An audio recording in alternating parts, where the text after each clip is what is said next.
This is Jarrod Horak, and in this video I will analyze the Lexington Stakes at Keeneland on Saturday, April 12th.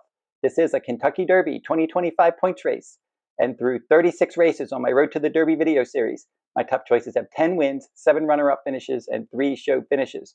2 of my top choices have scratched, so I'm 10 for 34 on the Road to the Derby, and my last 6 Derby points race videos yielded 4 top choice winners and 2 runner-up finishes.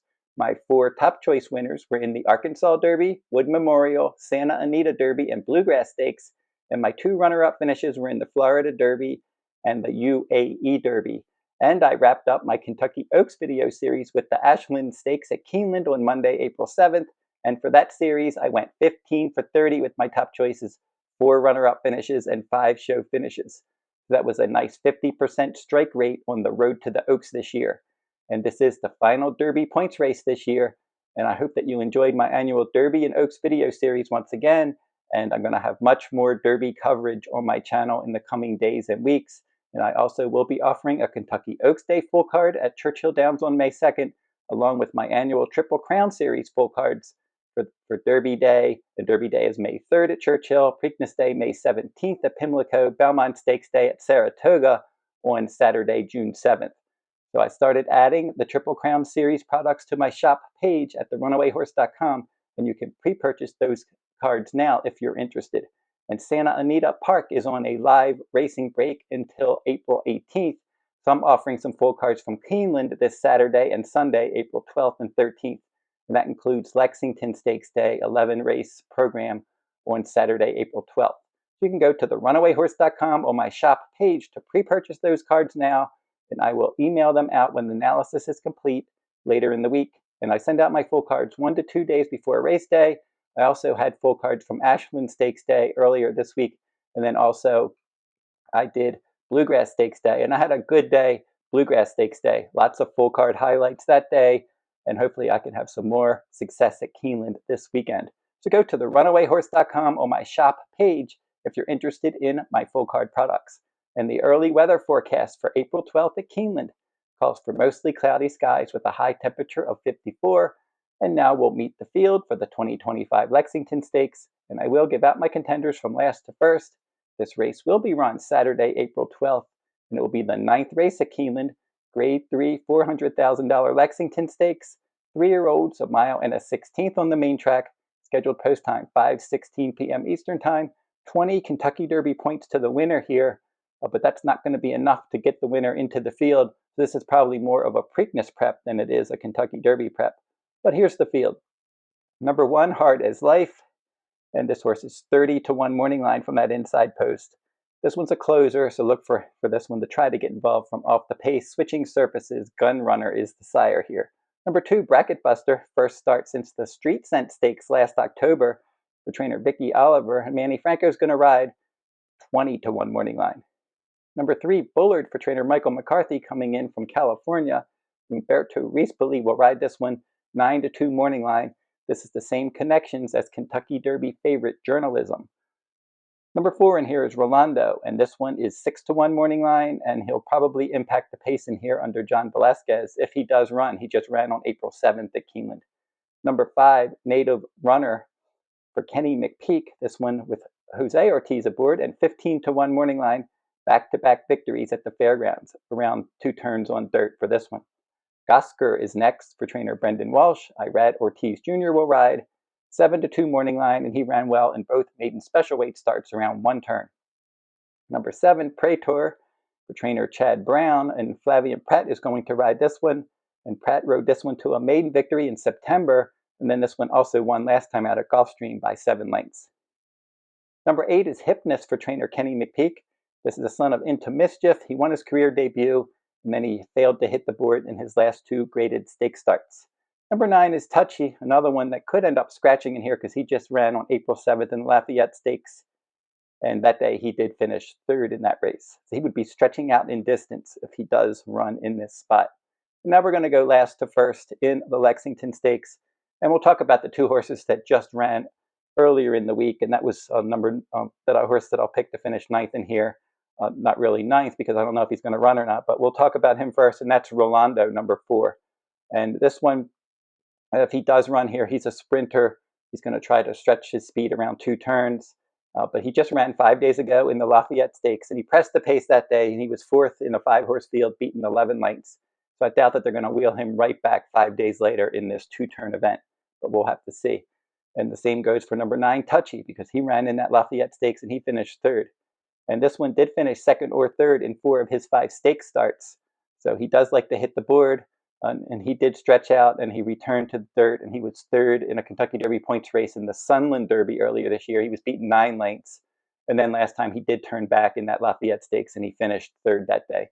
So again, that was just 5 days ago.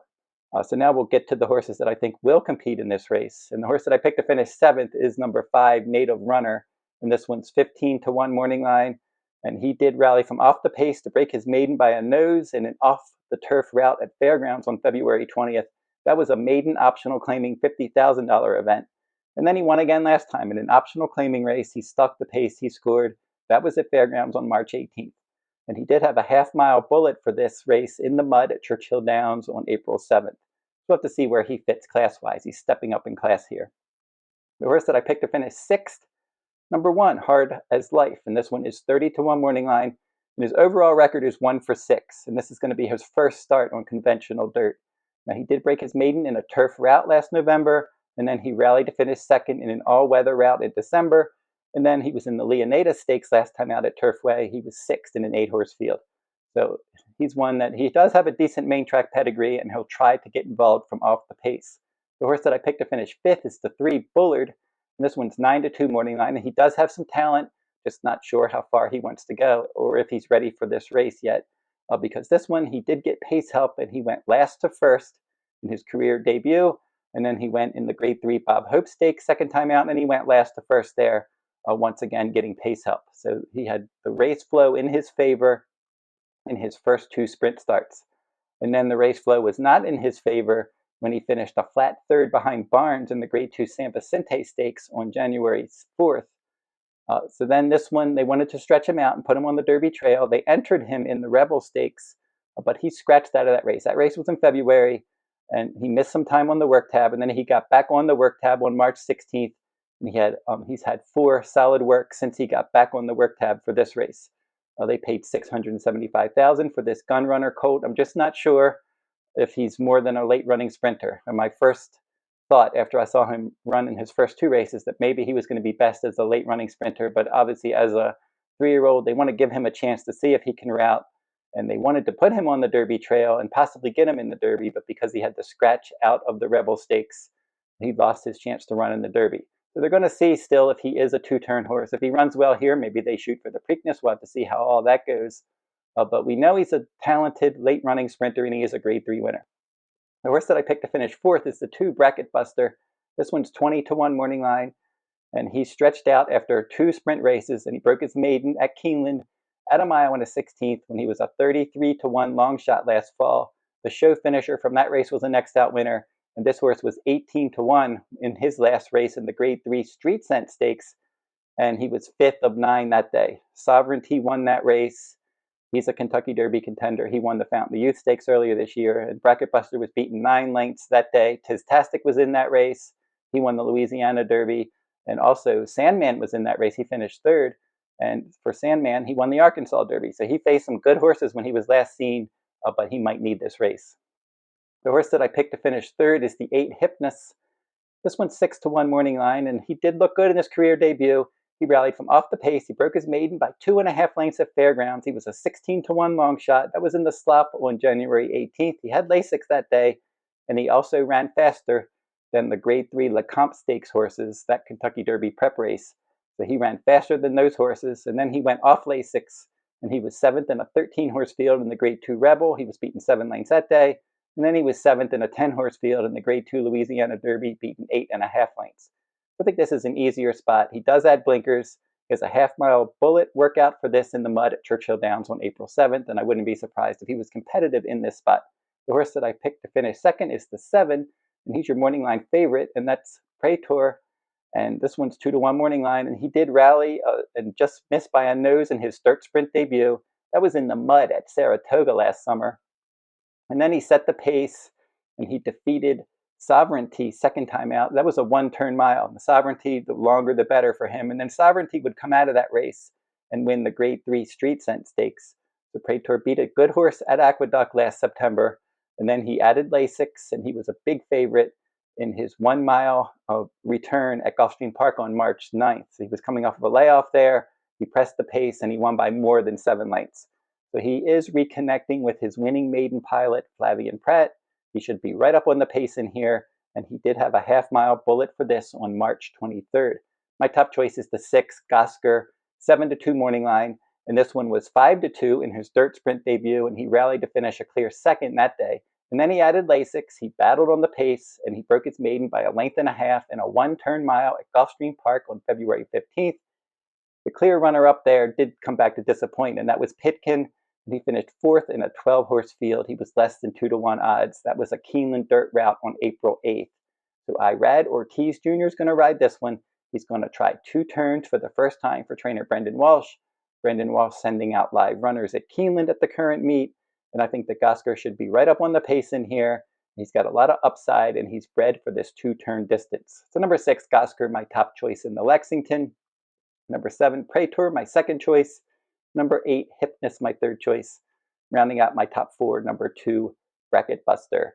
So that will wrap up my look at the Lexington Stakes. And don't forget to like, comment, and share these videos if you like them.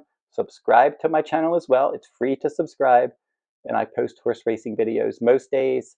And I'm especially busy right now as we're getting closer to the Kentucky Derby and the Kentucky Oaks. I'm going to have a lot of Oaks and Derby news videos as we get closer to the big days. And until I see you next time, good luck at the races.